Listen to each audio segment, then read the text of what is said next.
Fue bastante surrealista ver a un bebé nacer de una persona sin vida con el cerebro expuesto. Doctores, ¿qué es lo más espeluznante que has encontrado mientras trabajabas? Siempre que se ingresa a un paciente, hay que preguntarle si tiene una orden de no reanimar por si se activa un código de error. Tuve un paciente mayor, de entre 80 y 90 años, con demencia grave y enfermedad crónica, entrando y saliendo del hospital cada mes, apenas sobreviviendo, en resumen, una vida horriblemente miserable. Pregunté a la familia del paciente sobre su orden de no reanimar. No se debe someter a alguien a una reanimación brutal que podría no funcionar si no es algo que desearía si quisiera morir de forma natural. Me dijo sin rodeos: queremos que se le haga todo lo posible porque necesitamos su cheque. Al principio no lo entendí, pero al parecer la familia vivía de su seguridad social y les daba igual su dolor y sufrimiento, o sus deseos. Estoy segura de que fue lo más escalofriante que he visto. Se suponía que estas personas eran sus seres queridos y lo cuidaban, pero lo estaban utilizando como un objeto inhumano. Un pariente mío trabajaba en una unidad oncológica. A un conocido le diagnosticaron y se convirtió en su paciente. Esta pobre niña venía de la peor clase. Tenían 6 o 7 años y vivían en una caravana con el abuelo moribundo conectado a un respirador en la sala. También lo tenían presente para las revisiones. La madre negó cualquier tratamiento más allá de los básicos para su hija. Era adulta, pero quedó débil y enferma por un par de dosis de radiación.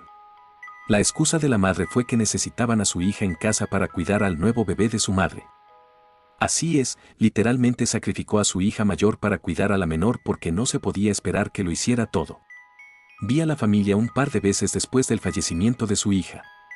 Recuerdo la insensibilidad que sintieron por su muerte. Se quejaban de las facturas y de la pérdida de la asistencia social, ya que ahora solo quedaban 5 personas en casa. Recordar esto me trajo algunos recuerdos de ella. La hija tuvo sus propios problemas en vida. La conocí cuando ella tenía unos 15 años y yo 20 y tantos. Me acorraló en un baño intentando acostarse conmigo. Recordar eso me recordó cómo otra amiga fue acorralada por la madre de la misma manera tiempo después. Juro que intentaban criar bebés para la asistencia social. Estoy trabajando en el turno de noche como médico de guardia. Les explicaré que me sobresalto con facilidad. Son alrededor de las 3 de la madrugada y estoy de vuelta en la sala donde empecé mi turno para ver cómo evoluciona un paciente que no se encontraba bien desde el principio de mi turno. Charlo con las enfermeras de recepción. Me dicen que está mucho mejor y que las últimas observaciones han mejorado, pero que su historial está al pie de la cama. No hay problema, me acerco a la cama. Entro, corro las cortinas y, para no despertar a los demás pacientes que duermen en la sala, uso mi linterna para revisar su historial. Todo parece estar bien y estoy contento. Me doy la vuelta y, de repente, en la oscuridad, me encuentro cara a cara con un anciano encorvado, que, obviamente, se ha colado sigilosamente detrás de mí. Bueno, casi me da un infarto. Retrocedo de un salto, grito y tiro un gotero. Él empieza a gritar y las enfermeras vienen corriendo, alguien empujando la camilla de emergencia. Resulta que era un médico que le gustaba pasar la noche ahí. El servicio de emergencias médicas trae a un joven de unos 25 años. Se encuentra en postura de descerebración, rígido, con las manos parcialmente cerradas en puños, giradas hacia afuera, lo que indica daño cerebral profundo, y lo están intubando manualmente. Al entrar por la puerta, no estaba intubado. Según el servicio de emergencias médicas, su pareja lo encontró en la cama con otra mujer, borracha o profundamente dormida. Llevaba una pistola calibre .25 y el informe indicaba que la colocó directamente contra el cráneo del paciente y disparó 10 balas contra su cerebro desde varios ángulos. Las balas fueron lo suficientemente potentes como para entrar en el cráneo y rebotar, pero no para salir. Toda la función cerebral superior quedó destruida, pero las funciones autónomas permanecieron. Lo intubamos y lo conectamos a uno de los viejos respiradores, muy primitivos para los estándares actuales. Esto provocó que el paciente se resistiera al respirador con una tos profunda. Al hacerlo, la presión intracraneal aumentó y pequeños chorros de materia encefálica salían de los 10 orificios craneales, de varios metros de diámetro. Uno me impactó en la cara. En ese momento, la distancia clínica me protegía bastante bien, pero debo admitir que esto me afectó mucho. No se pudo hacer nada más que cuidados paliativos, y falleció unas semanas después a causa de una infección grave. Un joven había accedido a ser momificado en una práctica sexual bastante extrema. En esencia, le colocaron un yeso de cuerpo entero que le cubría incluso la cara y le colocaron tubos de respiración a través del yeso. Por lo demás, estaba completamente enyesado, con la excepción de los dedos de los pies y la zona genital. Entendí que este extremo grado de indefensión se consideraba erótico. La práctica habitual consistía en usar una picana eléctrica o algún dispositivo similar por vía rectal para forzar la eyaculación. Pero en este caso, ya sea por ignorancia o malicia, lo conectaron directamente a 220 voltios con una sonda en el recto y otra en el pie. Presentaba quemaduras de tercer grado en toda la zona genital, quemaduras profundas en el pie y, por el olor, quemaduras graves en otras partes. Líquido rojo, heces y líquido ceroso supuraban de lo que había sido su recto. Intentamos retirarle el yeso para ver si era posible reanimarlo, pero cuando se lo quitaron parcialmente, era evidente que estaba prácticamente muerto. Todos nos quedamos allí parados, boquiabiertos, sin poder decir nada. Llegó la policía y también se quedaron mudos. Me ofrecí a retirarle todo el yeso y a realizarle la autopsia. Encontré laceraciones profundas en gran parte del cuerpo, hematomas profundos y bastantes quemaduras más. Llevamos el cuerpo al médico forense y pasé el resto del turno temblando y vomitando. Nada que pueda describir el año que trabajé en cuidados intensivos psiquiátricos. Escalofriante no es lo que me viene a la mente cuando lo recuerdo, más bien desgarrador y horroroso. Pero lo escalofriante era parte de ello. Sobre todo en los turnos de tarde y noche, claro. Siempre hay algo inquietante en ver a alguien alucinando. Se nota que es 100% real para ellos y algo en eso te hace creerlo, en cierto modo. Se ven las emociones que despierta. Una mujer entró y se sentó frente a mí para su entrevista de admisión. Tenía vendas en los brazos y cinta adhesiva en la boca y las orejas.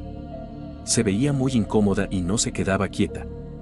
Cuando la enfermera le hacía una pregunta, despegaba una esquina de la cinta y respondía, y luego la volvía a pegar rapidísimo. Finalmente descubrimos que veía y sentía bichos arrastrándose por todo su cuerpo, intentando entrar en su cuerpo. La cinta era para mantenerlos fuera. Las vendas eran porque algunos bichos entraban y tenía que sacarlos. No podía quedarse quieta porque sentía los bichos por todo el cuerpo, incluso mientras hablábamos. Lo peor era que creía que su mente le estaba jugando una mala pasada.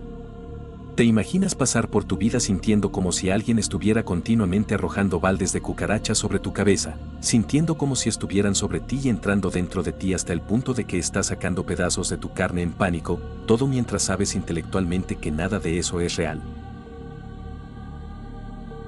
No soy médico, pero soy enfermera.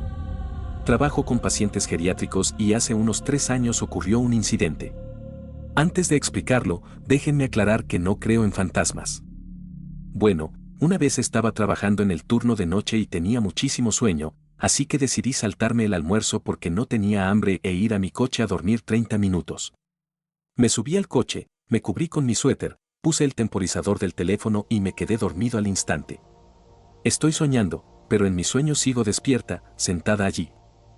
Alguien toca la ventanilla de mi coche y veo que es una de mis pacientes, la llamaremos María. Sorprendida, le pregunté a María qué demonios hacía afuera y me dijo que buscaba a su hija. Le dije que volviera adentro y que la llamaríamos por la mañana. Mi paciente se enfadó y empezó a golpear la ventanilla de mi coche. Me asusté un poco e intenté alcanzar la manija de la puerta para salir y calmarla, pero enseguida me di cuenta de que no podía moverme. Debo añadir que sufro parálisis del sueño con frecuencia, así que, aunque estoy dormida, me doy cuenta de lo que está pasando. Lucho contra ello e intento retorcerme para despertarme. Finalmente logro despertarme, con el corazón acelerado y la frente un poco sudorosa. Me quedo ahí sentada un minuto, me doy cuenta de que todo fue un sueño y bajo la ventanilla para refrescarme. Mi descanso terminó, así que volví a fichar y vi a mi supervisor y a otras 2 enfermeras apiñadas frente a una habitación. Todavía estaba en la estación fichando cuando me vieron y me llamaron.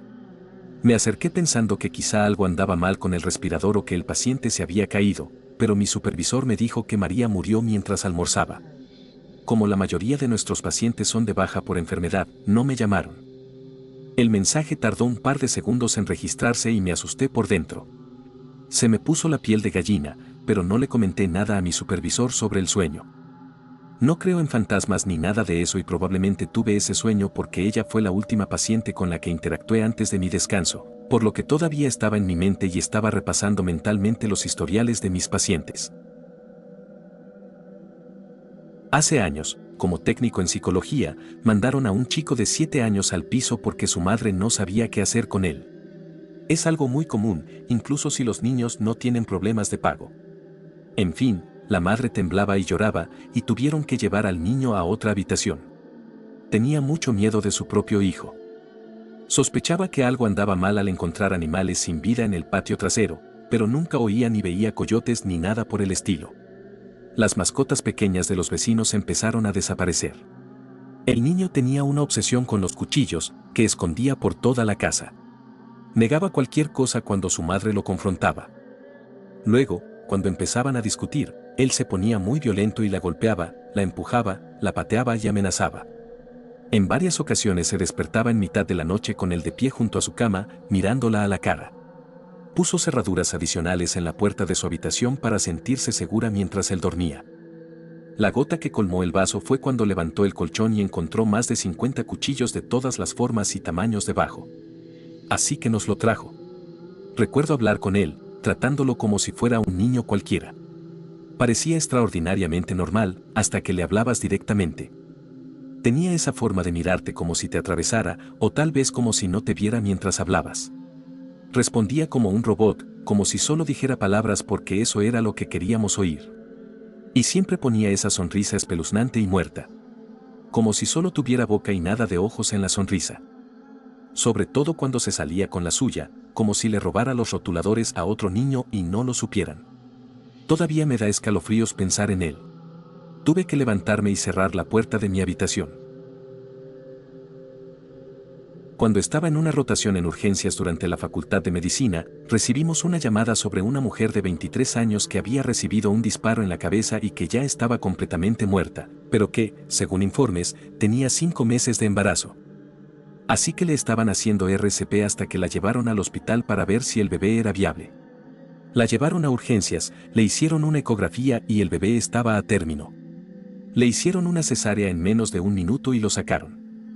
No creo que sea algo tan increíblemente raro, pero fue bastante surrealista ver a un bebé nacer de una persona sin vida con el cerebro expuesto y ella tenía casi la misma edad que yo en ese momento.